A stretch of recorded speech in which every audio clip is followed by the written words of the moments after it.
Hey everybody, we've got our 2015 Chevy Cruze here. It's a 1.4 liter turbo. Got a pretty heavy misfire going on, so we're just going to dig into this top end, the coil bar, the spark plugs, and see if we can see anything obvious here. That just pulls right off the snap clips. Let's start by getting the connector off. I have to release that locking tab right there. Then you can push down to release the actual plug tab.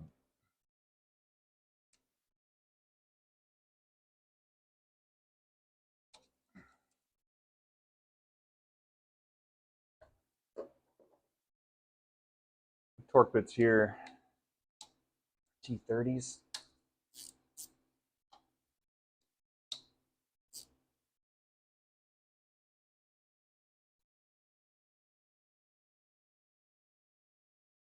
Get those off and out of the way. I can already see next to this one, we've got a pretty good crack.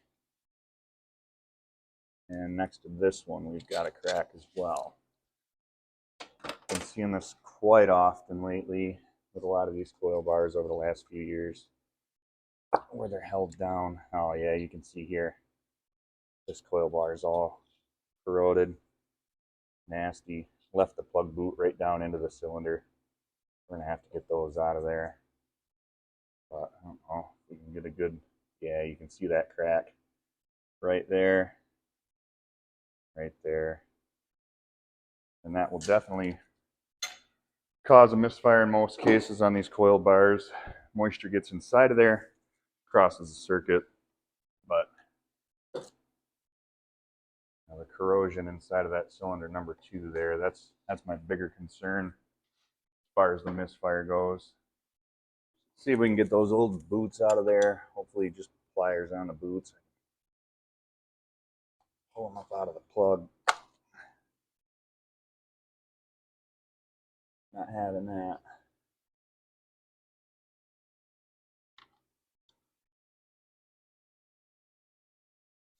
Twist it a little bit maybe.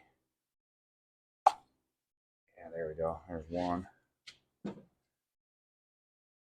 Never know what you're going to run into in jobs like these. Yeah, look at that. Look at all that. That cylinder's just full of dust and corrosion. I'm going to take a different route with this one, seeing as how I ripped the top of it off. There we go.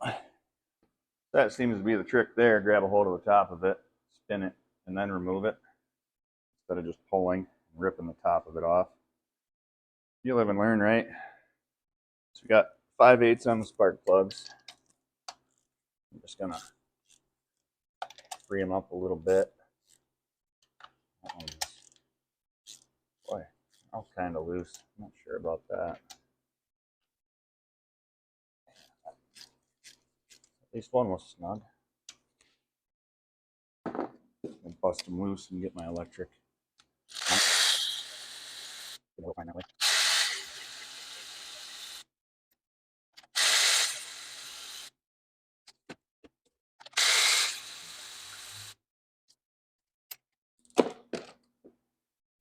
Here's that number 2 plug.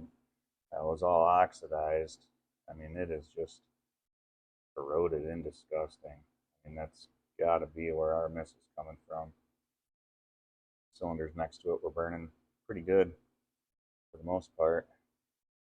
This one is not burning well at all. You can see the residual still on it.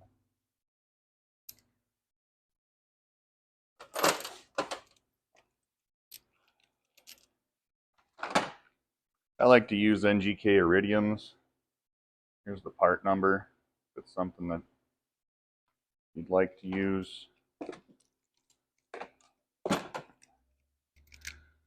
Just never had a problem with NGKs really. I mean, if you want to go OEM, AC Delco is the way to go. In most cars, I really prefer not to use auto lights or champions. Not a big fan, in all honesty. Now I'm just going to get these close.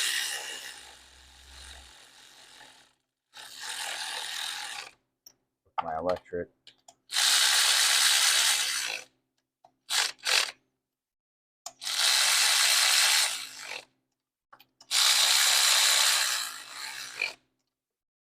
I'm not going to go bonkers with that because you can't really feel how tight you're getting with an electric ratchet.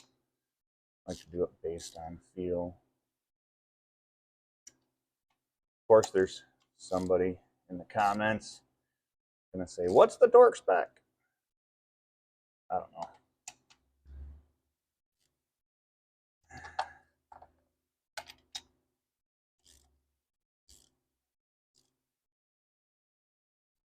Tight, but not too tight.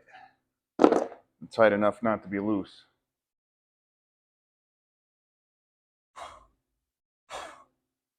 That crud out of there. Here's our new coil pack. This is the new coil pack. This is an Eklund from Napa. That's part number there if you want to use that. Never had any problem with the Eklund products. Also, don't mind the AutoZone coil bars on these. Never had a problem with those. Price point's about the same. Put that in. Lock the tab.